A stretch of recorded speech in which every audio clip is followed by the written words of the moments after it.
In this video, I'm going to show you how to make alphabet in Infinite Craft. So just follow my steps. We're gonna go very slow.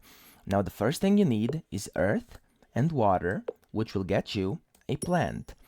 And now what you want next is to combine plant with a plant, which will get us a tree over here. Now we want to combine tree with water. There we go. And we've got ourselves a river. And then you want to combine the river with the tree to get a paper, okay?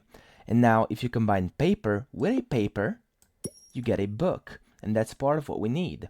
So now we're going to need the block called delta. So we're going to move the book over here and combine earth with river, which will create us delta.